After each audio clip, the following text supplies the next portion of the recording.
তো জায়গাটা সবচেয়ে ভালো জায়গা কোনটা? মসজিদ। কেন ভালো জায়গা? কেন ভালো জায়গা? প্রত্যেক জায়গার ভালো মন্দর ব্যাসকম হয়ে যায় জায়গাওয়ালার সাথে নিসবতের সাথে সম্পর্ক করে। পতিতালয় খারাপ জায়গা, কারণ ওর ভিতরে থাকে পতিতারা বেশ্যারা, তারা খারাপ, তার কারণে তাকে ঘরও খারাপ, ঠিক না? বাজার খারাপ, কেন খারাপ? ওর ভিতরে লাগামহীন কথা চলে, 2 নম্বর, 9 নম্বর, 6 নম্বর, 14 নম্বর, মুখে কোনো মানে বেড়া নাই, যার যা খুশি বলতে পারে, গালাগালি কাজাকাজি করতে পারে, ধোঁকা ফাঁকির জায়গা, ঠকবো ঠকাবো, 2 নম্বরই 6 নম্বরই জায়গা। কাজেই ওই জায়গাটার সম্পর্ক যাদের সাথে, তাদের কারণে জায়গাটা খারাপ। আর এই জায়গাটা সবচেয়ে ভালো হওয়ার কারণ হলো জায়গার মালিকের নাম কি? আল্লাহ। ঘরটার মালিকের নাম কি? আল্লাহ। বাইতুল্লাহ, বাইত মানে ঘর, আল্লাহ মানে আল্লাহ, দুইটা শব্দকে মিলাইলে আরবিতে বলে হেজাফাত। বাইতুল্লাহ মানে আল্লাহর ঘর, বাইতুল্লাহ মানে আল্লাহ। তো আল্লাহ যেমন তার ঘরও, তেমন তার ঘরের এহতেরাম ও সম্মানও তেমন। 2019 সালে হজে গিয়েছিলাম, সরকারি প্যাকেজে আমরা ওলামায়ে কিরামরা একটা সুযোগ পেয়েছিলাম। ওখান থেকে আমি একটা ওয়াজ সংগ্রহ করছি, কয়েকটা ওয়াজই ওখান থেকে সংগ্রহ করছি। সেই সফরে অনেক শিক্ষণীয় সফর ছিল আমাদের ওইটা। 18 জন ওলামায়ে কিরাম, খুলনা দারুল উলুমের মোহতান শাহ হুজুরও গিয়েছিলেন, আমি একটু ভাগ পাইছিলাম সরকারি ভাগ। তো গেলাম, যাওয়ার আগে বাংলাদেশ থেকে যে রওনা দেওয়ার আগের রাত, এরকম আগের রাত, আগামীকাল ফ্লাইট, আজকে রাতটা, এই রাত্রে আমাদের প্রেসিডেন্ট ভবনে, তৎকালীন প্রেসিডেন্ট ছিলেন জনাব আব্দুল হামিদ সাহেব, ওনার প্রেসিডেন্ট ভবনে আমাদের 58 জন ওলামায়ে কিরামকে ভিভিআইপি হিসাবে নৈশ ভোজের দাওয়াত দিয়েছেন। প্রেসিডেন্ট নিজে আমাদেরকে খানা পরিবেশন করবেন। তো প্রেসিডেন্ট তো সর্বসম্মানী মানুষ, বাংলাদেশের ওয়ান ম্যান, একটাই মাত্র ব্যক্তি সকলের উপরে যার সম্মান জাগতিকভাবে। তো উনি আমার প্লেটে খানা তুলে দেবেন, ভিতরে ভিতরে আমারটা খুব আনন্দই লাগতেছে। তো ওনার ওখানে যাইতে জন্য আমাদের অনেক ইমিগ্রেশন, বিমানে এয়ারপোর্টে ঢুকলে বিমানে ওঠার আগে পর্যন্ত 3-4টে ইমিগ্রেশন আছে। এখানেও ঢোকার আগে গাড়ি বাইরে রাখা লাগছে, তারপরে আমাদের ব্যাগেজ এক জায়গায় রেখে দিয়েছে, এরপরে পকেট ইমিগ্রেশন, পকেটে যা যা ছিল তা খুলিয়ে রেখে দিয়েছে এক জায়গায়, লাস্টে যে মোবাইলটা রেখে দিয়েছে, শেষ ফিনিশিং যার যার পকেটে হাতে মাতে একটু পান হুজুররা একটু পান খায় বেশি, তাও কানি কুড়িয়ে রেখে দিয়েছে। সব সাফ সুতরা করে ইমিগ্রেশন করে ফ্রেশ করে ঢুকাইলেন যখন, তখন ঢুকানোর সময় বলে দিচ্ছেন, মাননীয় প্রেসিডেন্ট মহোদয় 1 ঘন্টা পরে আসবে, এই 1 ঘন্টার ভিতরে কেউ কের সাথে ফিসফিস করেও কথা বলবেন না, ফিসফিস করেও কথা বলবেন না, মোবাইল তো রেখেই দিয়েছে, পান সব শেষ। যারা খুব বেশি পান খায় তাদের আপদমস্তক শুকোই যাচ্ছে পানের জ্বালায়, কিছু করার নাই। প্রেসিডেন্ট আসবে, কে আসবে একটু বলি, কে আসবে? প্রেসিডেন্ট। উনি মানুষ না ফেরেশতা? প্রেসিডেন্ট মানুষ, সেম আমাদের মতো মানুষ, বরঞ্চ আমাদের মধ্যে হুজুররা কেউ কেউ আছে প্রায় 6 ফুট, আর আব্দুল হামিদ সাহেব কিন্তু খাটো মানুষ। তা আব্দুল হামিদ সাহেবের চাইতে বড় বড় মানুষ আমরা বসা।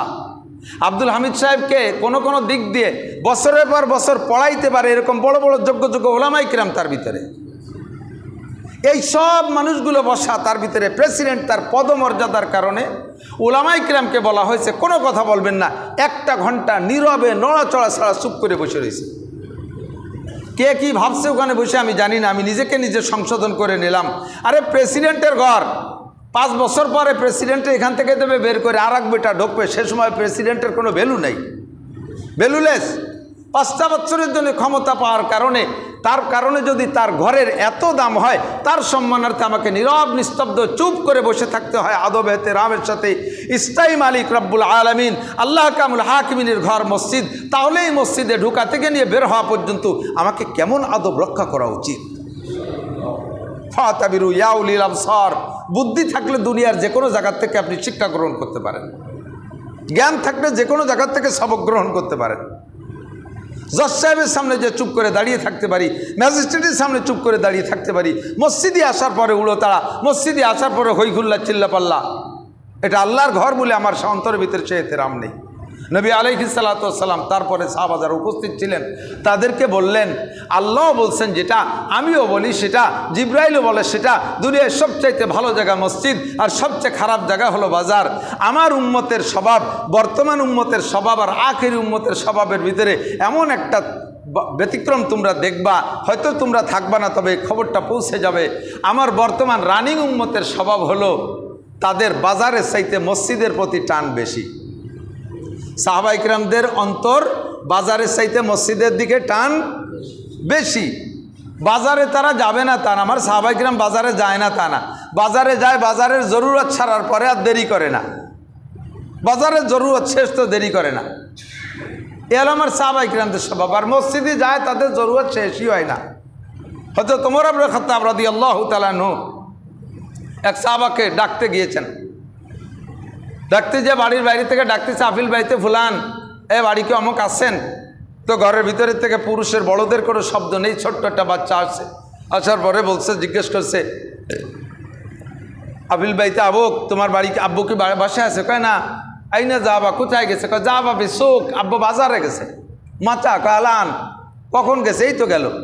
মাতায় আর জু, কয় সাই আর জু, কখন ফিরবে? এই মাত্র ফিরবে। বলতে না বলতে সাহাবা সত্যি চলে আসছে, সাহাবা চলে আসছে।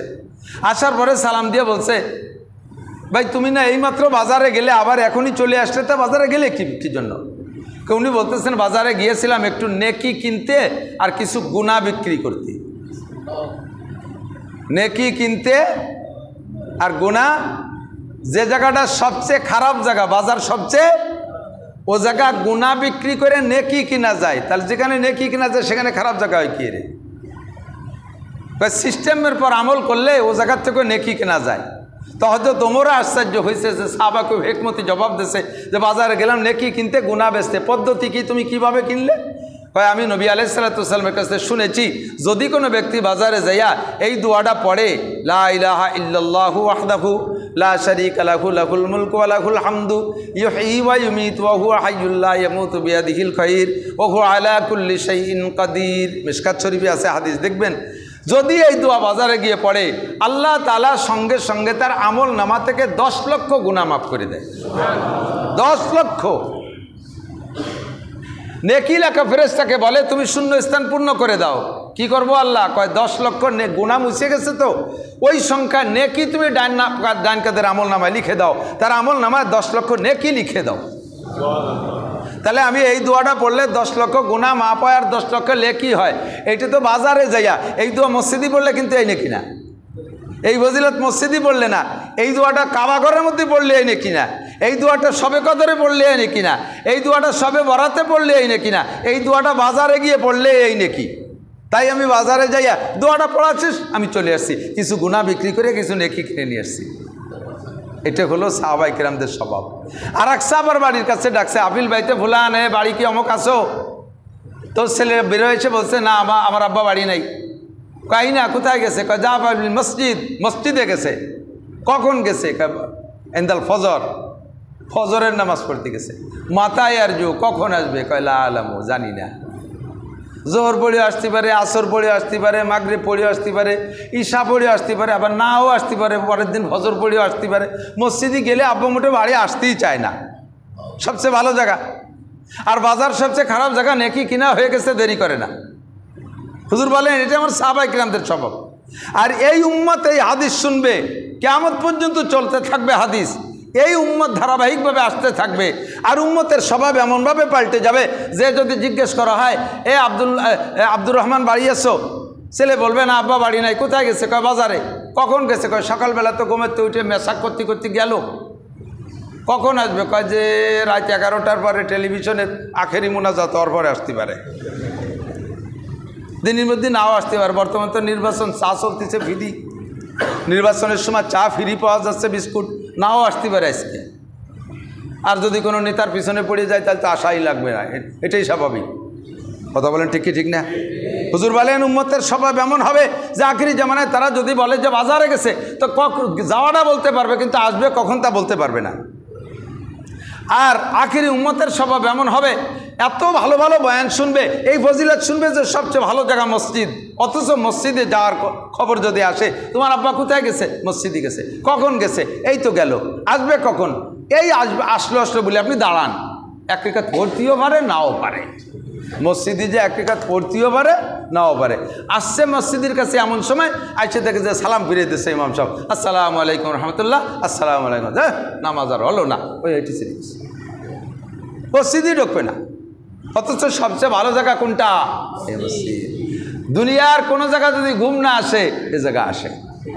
এক বুড়ো রাত্রে শুয়ে হাত পা মেসেজ করে দিচ্ছে, গায়ে কত অনেক শীতকালে দিন বিভিন্ন প্রকারের গরম কাপড় দিচ্ছে, ঘুম আসে না, এপাশ ওপাশ করতে তাহলে তাকে ওই বুড়ো জুমুর দিন ইমাম সাহেবের সামনে এনে বসায় দেন। ইমাম সাহেব যখন খুতবার আগে বয়ান করে দেখবেন যে বুড়ো ঘুমতি নালাতি দাড়ি ভিজে ফেলাইছে, কুমড়ি খেয়ে আর একজনের উপরে পড়ে। নাজালাত আলাইহিমুস সাকিনা ওয়া গাশিয়াতুমুর রাহমা, এই জায়গাটারে আল্লাহর রহমতের ফেরেশতা বেষ্টন করে রাখে। এখানে আসমান থেকে সাকিনা নাজিল হয়, প্রশান্তি নাজিল হয়, মাথার মধ্যে কোনো টেনশন থাকে না, কোনো দুশ্চিন্তা থাকে না। আমার এখানে বসা অবস্থায় পুলিশই ধরবে না, আমার এখানে অবস্থায় র্যাব কোবরায় ধরবে না। এখানে বসার পরে মনের থেকে সব টেনশন দূর হয়ে যায়, শান্তিতে ঘুম আসে। এটা আল্লাহর ঘর, রহমতের ঘর, এটা সবচাইতে ভালো জায়গা। এই জন্য এ ঘরের এহতেরাম আর আদব আমরা সর্বক্ষণ রক্ষা করে চলবো, ঠিক আছে না ইনশাআল্লাহ।